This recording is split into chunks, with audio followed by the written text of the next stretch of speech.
A'udzu billahi samii'il 'aliim minasy syaithaanir rajiim.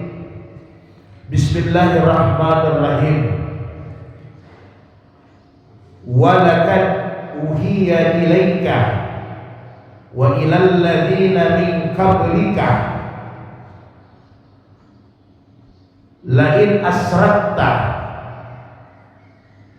la yahbatanna amaluka wa la takunanna minal khashirin. Balillahu fa'bud wa kum minasy syakirin. Allah Subhanahu wa taala berfirman bahwa sesungguhnya walaqad uhiya ilaika, kami telah wahyukan kepadamu wahai Muhammad, wa ilal ladzina min qablika, dan juga kami telah wahyukan, perintahkan kepada nabi-nabi sebelum engkau. Jadi ternyata ini perintah dilanjutkan oleh Rasulullah, karena nabi-nabi sebelum beliau juga sudah diwahyukan, diperintahkan untuk menyampaikan kepada umatnya tentang perkara ini. Jadi semua dari Nabi Adam sampai Nabi Isa alaihissalam juga telah diwahyukan perkara ini kepada mereka. Maka Rasulullah hanya melanjutkan dan menyempurnakan. Lain asrakta, janganlah kalian mensyirikatkan, janganlah kalian syirik. La yahbatanna amaluka, yang mana apabila kalian syirik, niscaya semua amal kalian terputus. Dalam tafsir, semua amal kalian habis, terhapus. Dalam tafsir yang lain, At-Tabari, kosong. Tidak ada amal saleh yang akan kalian bawa nanti di hari kemudian apabila kalian mensyirikatkan Allah.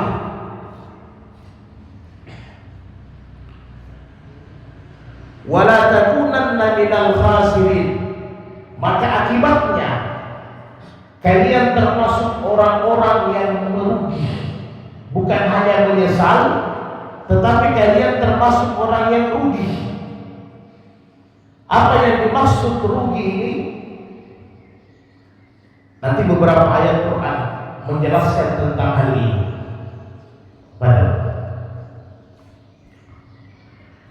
Kemudian balillahu fa'bud, maka hendaknya kalian hanya menyembah Allah satu-satunya, tidak menyembah yang lain, tidak menyandingkan Allah dengan sesuatu apapun.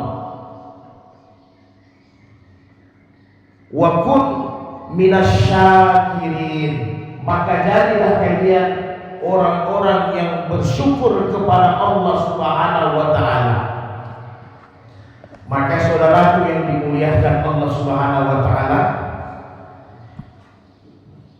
asbab nuzulnya ayat ini turun dalam tafsir Imam Al-Jalalain dan Ibnu Katsir dari Ibnu Abbas, diriwayatkan bahwa ayat ini turun orang-orang musyrik yang jahil itu senantiasa tidak bosan-bosannya mengajak Rasulullah untuk beribadah kepada sesembahan-sesembahan mereka. Jadi kata orang-orang musyrik, silahkan engkau sampaikan agamamu, silahkan engkau amalkan agamamu, tapi kita berserikat.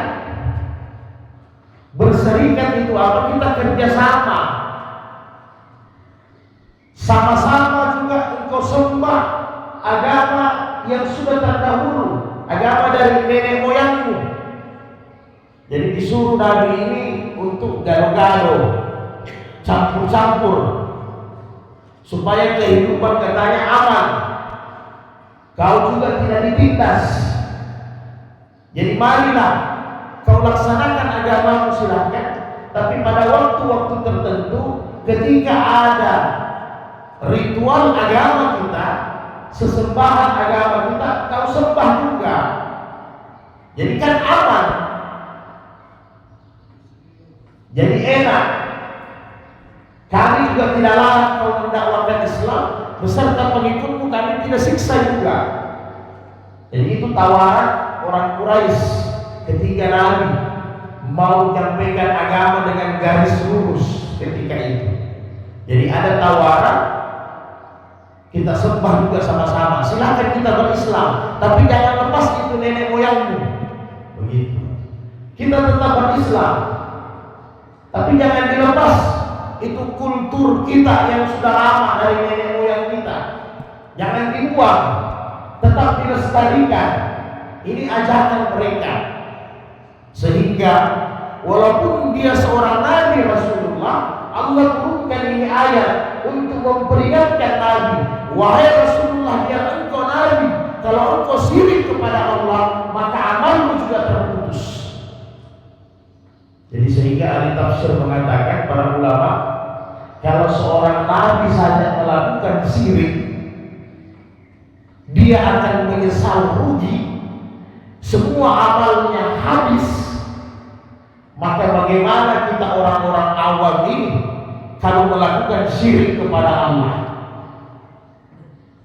Jadi bagaimana modelnya kita ini kalau melakukan syirik, sedangkan para nabi terdahulu dari Nabi Adam alaihissalam sampai kepada baginda Rasulullah, kalau melakukan syirik maka tidak main-main ancamannya, sungguh-sungguh besar ancamannya. Amalan habis, terputus, sia-sia.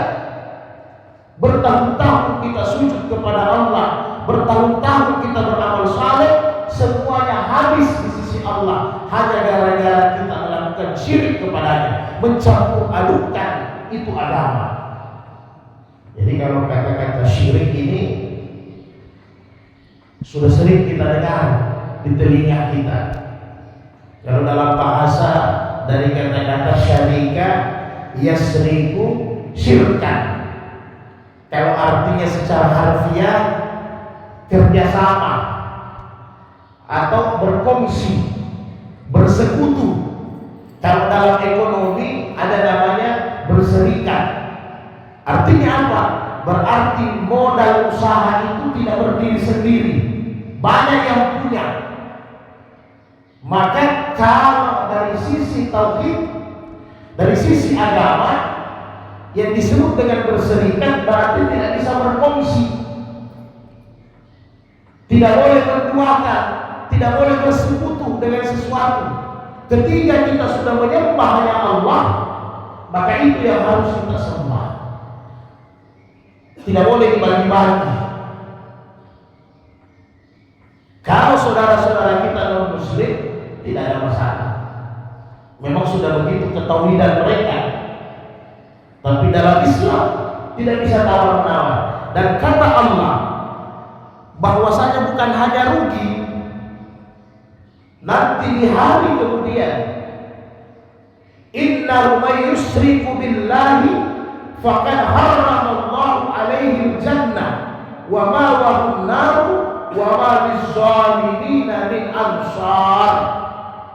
Allah jelaskan di dalam Al-Qur'annya kembali di surat Al-Maidah ayat 72 bahwa wa may innahu may yusyrika billahi, barang siapa yang mensyirikatkan Allah dengan sesuatu, syirik kepadanya, faqad harramallahu alaihi jannah, maka diharamkan baginya surga. Jadi kalau Allah sendiri sudah berkata, siapa yang syirik haram baginya surga, maka bagaimana saudara? Bukankah kata Nabi dalam hadis-hadis sahih, nanti di hari kemudian Rasulullah itu mengeluarkan, keluarlah wahai iman yang sedikit setelah disiksa di neraka, kemudian keluarlah wahai iman hanya sebesar biji zahrah, Wahai hamba Allah, keluarlah. Hanya iman sebesar debu. Itu Allah perintahkan keluar dari neraka setelah diproses, dibersihkan, dicuci oleh Allah. Di hari kemudian diperintahkan untuk keluar, tetapi tidak dengan orang syirik. Faqad dhalla dalalan ba'ida. Orang yang syirik selama-lamanya dia sesat, selama-lamanya dia celaka. Kenapa? Wa ma'wahu, untuk dia hanya neraka saja, tidak ada tawar-menawar. Karena orang syirik secara hukum, orang yang syirik secara hukum, maka dia telah keluar dari Islam. Jadi dalam ilmu tauhid, orang yang syirik dia murtad. Tidak gampang, Pak. Jadi tidak perlu dia lapaskan saya pindah agama, tidak perlu dia lapaskan saya keluar dari Islam, tidak. Maka sepakat ulama, ketika dia lakukan syirik, sebenarnya pada saat itu dia sudah murtad. Makanya kata Allah, wa ma'wahu nar, tempatnya hanya di neraka. Disebut dengan dia musyrikin, sama dengan kafirin. Ma'udzubillah min dzalik. Tidak main-main. Memang kalau kita kajian tauhid itu mengerikan pesertanya. Karena kalau tauhid ini tidak beres, sebenarnya semua ibadah tidak beres. Biar kita punya wudu bagus, biar kita punya salat itu gerakannya bagus, bacaannya bagus, tapi karena ini tauhid adalah fondasi. Bagaimanapun bagusnya satu bangunan, bagaimanapun bagusnya dindingnya, atapnya, lantainya, kalau fondasinya rapuh, apalagi fondasinya tanpa fondasi, maka otomatis bangunan itu runtuh, habis, tidak ada manfaatnya apa-apa. Jadi tidak gampang. Jadi ternyata ketika tauhid kita jual, kita gandakan, kita syirikatkan Allah, pada saat itu kita murtad. Dan pada saat itu wa ma'wahu nar wa ma lizzalimin min ansar. Tidak ada penolong sedikit pun bagi orang yang syirik. Padahal di hari kemudian syafaat itu banyak, penolong itu banyak. Di hari kemudian dengan rahimnya Allah bisa menolong hambanya, memaafkan hambanya. Di hari kemudian melalui Rasulullah kita bisa mendapatkan syafaat penolong. Di hari kemudian melalui Al-Quran kita bisa mendapatkan syafaat penolong. Tapi bagi orang yang syirik, sama sekali tidak ada penolong baginya di hari kemudian. Na'udzubillah summa na'udzubillah min dzalik. Bapak sekalian yang berbahagia, ada satu hadis Nabi. Kata Rasulullah dalam hadis sahih, untuk melengkap ayat Al-Maidah ini, man mata la yusyrik billahi syai'an dakhala jannah. Barang siapa yang mati dia tidak mensyirikatkan Allah sedikit pun dengan sesuatu apapun, dakhala jannah, kes, dia masuk surga, langsung dapat tiket surga. Jaga itu tauhid. Dan ingat, sesempurna-sempurnanya tauhid adalah kita bersyukur kepada Allah. Tanda kita bersyukur kepada Allah, kita taat. Jadi tetap kuncinya itu. Oh, saya tidak syirik, tapi saya tidak bersembahyang. Padahal ketika kita tidak sembahyang, kita sudah syirik kepada Allah. Jadi jangan dipisahkan. Kenapa? Hayya 'alas shalah, itu undangan Allah. Berarti kalau kita datang, kita memenuhi undangan. Kalau kita tidak datang, berarti kita membangkang. Berarti ada undangan lain yang kita penuhi selain undangan Allah. Makanya syirik. Jadi kalau kita bahas itu memang ngeri-ngeri, Pak. Jadi orang yang sudah tidak panggil undangan Allah, dia panggil undangan lain, ya syirik.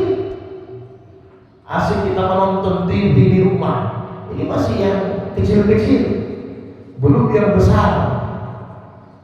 Karena syirik itu ada akbar, ada asgar. Ada syirik yang besar, ada syirik yang kecil. Secara tidak sadar, asik kita dengan pekerjaan tidak bisa dilepas. Berarti pada saat itu secara tauhid, kata ulama tauhid, kita bertuhan dengan pekerjaan kita. Nauzubillah. Secara tidak langsung kita asik menulis pun, secara ketika ada panggilan Allah, berarti pada saat itu kita lagi sembah tulisan kita, sembah pekerjaan kita, sembah uang kita, sembah semua usaha-usaha kita. Kita sudah gandakan Allah. Sebaliknya, wa man mata yusyrik billahi syai'an, siapa yang meninggal dunia ada sedikit saja syirik yang dia lakukan kepada Allah, dakhalan nar, maka kata Nabi, pasti dia sudah dapat tiket untuk neraka. Yang kita takuti 60 tahun kita sembahyang, taat, beramal saleh, tiba-tiba kita ikut kumpul-kumpul dengan orang yang berbuat syirik. Pada saat itu nyawa kita dicabut oleh malaikat sakratul maut. Bagaimana kira-kira Pak? Sudah setengah mati kita ibadah, tiba-tiba satu saat di satu tempat, di satu waktu, kita bersama dengan orang-orang, sekelompok orang-orang yang syirik. Pada saat itu Allah cabut nyawa kita, maka terputus semua amal kita. Nauzubillahi min dzalik. Ada satu hadis yang panjang, kita ringkas, yang Nabi ceritakan kepada kita semua sebelum kita berbincang-bincang. Kata Rasulullah, az-zulmu salasatun. Kezaliman itu ada 3. Kezaliman itu ada 3. Kata fazalmun la yaghfirullahu, kezaliman yang sama sekali tidak diampuni oleh Allah, dosa yang tidak diampuni oleh Allah, itu satu. Yang kedua, wazalmun yaghfiruhu, dosa yang diampuni oleh Allah. Yang ketiga, wazalmun la yatrakuhu, dosa yang Allah tidak mau tinggalkan sama sekali. Bahu fasulmun rabbihim, dosa yang diampuni oleh Allah, dosa kita dengan Allah, kesalahan-kesalahan kita karena kita tidak taat. Jadi dosa besar juga. Jadi kita berbuat dosa kepada saudara kita, kita ambil barangnya, tidak diampuni itu dosa kalau kita tidak kembalikan barangnya. Kita fitnah saudara kita, tidak diampuni dosa kita sebelum kita tarik kita punya perkataan bahwa fitnah itu salah. Tidak, Allah tidak meninggalkan dosa itu kecuali utang itu dibayar. Kalau kita berutang kepada saudara kita, itu biadab. Nah, kemudian yang paling berat adalah fazulmun la yaghfirullahu, dosa yang Allah tidak ampuni. Apa itu yang Allah tidak ampuni? Azulmul lazi la yaghfirullahu fasyirkun, adalah dosa syirik kepada Allah. Sebagaimana qala Allah, kata Rasulullah, inna syirka la zulmun azim, karena dosa syirik itu dosa yang paling besar, kezaliman yang paling tinggi itu adalah dosa syirik kepadanya. Jadi hadis ini panjang, saya coba ringkas. Jadi artinya kata Nabi ada 3 dosa kezaliman yang besar. Satu yang diampuni Allah, satu yang tidak diampuni Allah, satu yang Allah tidak tinggalkan. Yang diampuni Allah adalah dosa-dosa selain syirik yang kita lakukan. Yang penting kita taubat kepada Allah. Yang kedua yang Allah tidak tinggalkan, dosa sesama manusia. Kita berutang belum bayar, kita ambil haknya belum dikembalikan, kita fitnah dia belum diputihkan namanya, dibersihkan namanya. Jadi sama orang di zaman Nabi datang menyesal, ya Rasul, saya menyesal misal saya sudah fitnah si fulan, maka saya minta ampun kepada Allah. Maka apa kata Nabi? Allah tidak ampuni kau sebelum engkau putihkan namanya kembali. Sebagaimana engkau fitnah dia di orang banyak, maka sampaikan kepada halayak bahwa saya bohong, saya fitnah dia, tidak sesuai dengan apa yang saya katakan. Sampai tingkat begitu, Pak. Tidak bisa hanya berdoa istighfar kalau dosa sesama manusia. Jadi kalau Pak Tamrin dizalimi, harus didatangi Pak Tamrin, diminta maaf langsung. Allah tidak ada urusannya dengan Allah itu. Karena itu sudah terbagi. Dan yang terakhir, dosa besar kita mensyirikatkan Allah Subhanahu wa Ta'ala. Yang anehnya hari ini, kalau kita sampaikan orang, ternyata ayat sudah tahu semenjak zaman Nabi. Kalau kita sampaikan orang jangan syirik, selalu orang berkata begini. Orang sering berkata begini, hal ta'taqidu an aslafana kanu muharrikin. Ya Muhammad, apakah engkau menganggap nenek moyang kami itu sesat? Kalau ajak kami jangan syirik, apa engkau mengatakan bahwa ajaran nenekku itu sesat? Nanti di lain waktu kita bahas lagi ayatnya. Maka Allah jawab, innahum alfaw aba'ahum dhalin. Allah jawab, kata Allah, mereka dapati memang bapak-bapakmu, kata Allah, nenek moyang memang sesat, kata Allah, memang sesat nenek moyangmu. Makanya aku turunkan Nabi untuk meluruskan. Jadi di zaman Nabi ada juga orang berkata begitu. Jadi kita orang punya nenek moyang, kita orang melestarikan itu sesat. Maka Allah jawab, iya, memang kau punya bapak-bapak nenek moyang sesat. Allah bilang, fahum ala asarihim yuhra'un. Mereka sangat disiplin, sangat tergesa-gesa, sangat memperhatikan supaya itu ajaran nenek moyangnya dijaga, dilestarikan, kata Allah. Tidak baik-baik, supaya jejak-jejak nenek moyangnya itu dipelihara, kata Allah. Walaqad dalla aktsaru awwalin. Ingatlah, kata Allah, sesungguhnya sebelum mereka orang-orang Quraisy, bahkan sebelum orang Quraisy, memang banyak yang sesat. Dari nenek-nenek moyang mereka terdahulu banyak yang sesat. Jadi kita bisa bayangkan begini, Bapak sekalian. Nabi saja mengatakan jangan syirik. Itu Allah jawab di Quran. Pertanyaan orang-orang Quraisy. Jadi kok anggap itu orang punya nenek moyang itu sesat? Iya sesat, Allah jawab. Memang sesat.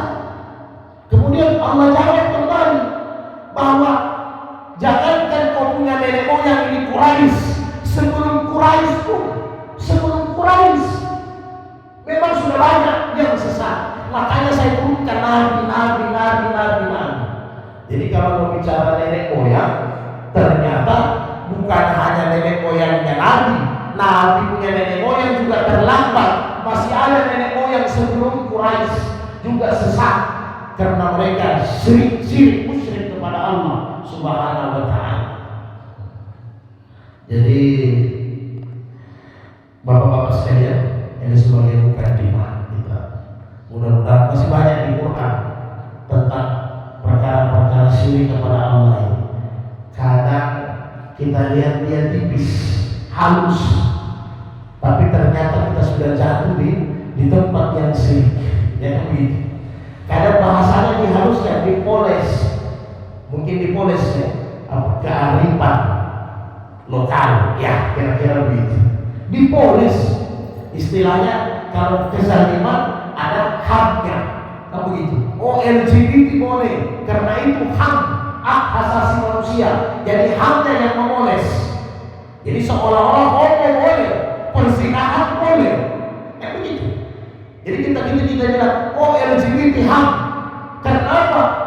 LGBT dosanya zina paling besar dibandingkan orang berzina, kan begitu. berarti ketika kita oke kan dari sisi kacamata HAM, berarti kita oke kan zina.